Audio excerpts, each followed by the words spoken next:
Hello everyone, हमारा section 9 तक हो गया था जो कि बात करता है duties and function of protection officer.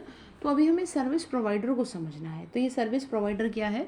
तो एग्ज़ाम के पॉइंट ऑफ व्यू से इसका सेक्शन नंबर इम्पोर्टेंट है। सेक्शन 10 में ये बात की गई है सर्विस प्रोवाइडर के बारे में। तो हमें देख लेना है ये सर्विस प्रोवाइडर ये क्या है। ये एक तरह का एसोसिएशन होता है और यू कैन से दैट जैसे कि लीगल एंटिटीज़ और एनजीओज़ वगैरह जो कि वुमेंस के राइट्स को प्रोटेक्ट करने के लिए काम करते हैं। तो यहाँ पर ये समझा रखा है कि अगर ऐसा कोई भी सर्विस प्रोवाइडर है तो वो क्या करे, स्टेट गवर्नमेंट के पास अपने आप को जाके रजिस्टर्ड करवाए। उससे पहले भी कुछ उन्होंने बातें बताई हैं कि किस तरह से रजिस्ट्रेशन होगा। तो यहाँ पर ये लिखा हुआ है, इसको आप ऐसे कह सकते हैं कि कोई भी अपनी इच्छा से बना हुआ कोई ऐसा ग्रुप है जो कि चाहता है या जो कर रहा है वुमेंस के राइट्स के लिए कुछ काम कर रहा है या उसका काम ही वुमेंस के राइट्स को प्रोटेक्ट करना है, तो इस तरह के एसोसिएशन को हम क्या कहते हैं? Service provider. तो यहाँ पर लिखा है वॉलेंट्री एसोसिएशन, यानी कि स्वैच्छिक रजिस्टर्ड होनी चाहिए। सोसाइटी रजिस्ट्रेशन एक्ट के अंदर इसको रजिस्टर्ड होना चाहिए या फिर किसी कंपनी या कंपनीज एक्ट में रजिस्ट्रेशन हो रखा हो। तो ये दोनों फिर क्या करेंगे? ये दोनों स्टेट गवर्नमेंट के पास जाएंगे। ये दोनों ऐसी एंटिटीज़ हैं यानी लीगल एंटिटीज़ हैं कि जो स्टेट गवर्नमेंट के पास जाएंगे और जाकर के अपने आप को क्या कराएंगे? रजिस्टर्ड करवाएंगे। ठीक है। अब ध्यान यहाँ पर यही रखना है कि यहाँ पर जो ज़रूरी है वो यही है कि इनका ऑब्जेक्ट क्या होना चाहिए? राइट्स को प्रोटेक्ट करना, तभी स्टेट गवर्नमेंट इनको अपने पास रजिस्टर्ड करेगी। Is it clear? और वॉलेंट्री एसोसिएशन के नाम, वॉलेंट्री एसोसिएशन मतलब एज ए वॉलेंट्री एसोसिएशन के तौर पर। अच्छा, फिर उसके बाद क्या कह रहे हैं? फंक्शंस क्या होंगे इनके? तो फंक्शंस वही सारे होंगे जो कि जैसे कि प्रोटेक्शन ऑफिसर एग्रीड पर्सन को हेल्प कर रहा है।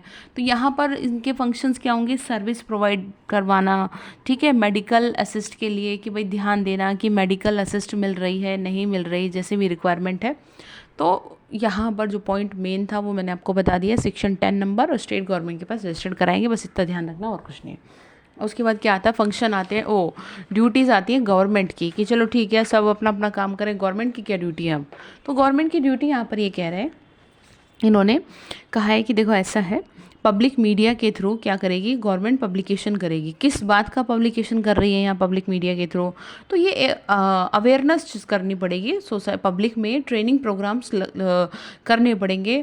किस लिए? कि भाई लोगों के अंदर जागरूकता हो अपने अधिकारों को लेकर के, अपने आप को उनको पता तो हो कि उनके क्या राइट है क्या नहीं, क्योंकि बहुत से लोगों को, बहुत सी वुमेन्स को पता ही नहीं होता कि हम कैसे अपने आप को प्रोटेक्ट करें।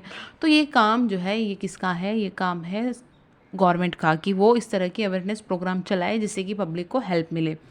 फिर उसके बाद क्या कह रहे हैं? कोऑर्डिनेशन बिठाना होगा गवर्नमेंट को, किसके बीच? मिनिस्ट्री एंड डिपार्टमेंट के बीच। किस लिए? वर्किंग, काम किस चीज़ के लिए? Working and the rights of the protection of women. और फिर उसके बाद कह रहा है प्रोटोकॉल फॉर मिनिस्ट्री। ये सारी चीज़ें जो 4 पॉइंट है यहाँ पर, ये क्या है? ये गवर्नमेंट की ड्यूटीज़ के बारे में बात करते हैं कि ये सारी चीज़ें गवर्नमेंट को करनी होगी। ठीक है।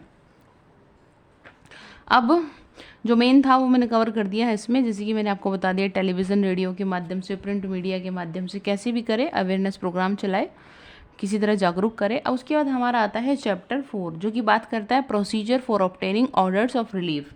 अब मतलब यहाँ पर ये है कि चलो आपने एग्रीड पर्सन को सारी बात बता दी, अब प्रोसीजर क्या चलेगा, कैसे रिलीफ मिलेंगे, कौन उसको रिलीफ दिलाएगा, कहाँ से रिलीफ मिलेंगे, तो वो सारी जो चीज़ें हैं वो डिफ़ाइन करती हैं किसमें? आपके चैप्टर 4 में। चैप्टर 4 को याद कर सकते हैं रिलीफ के नाम पर, कि जो रिलीफ है वो डिफ़ाइन किए गए हैं चैप्टर 4 में। ठीक है, हम आगे देखते हैं उसको।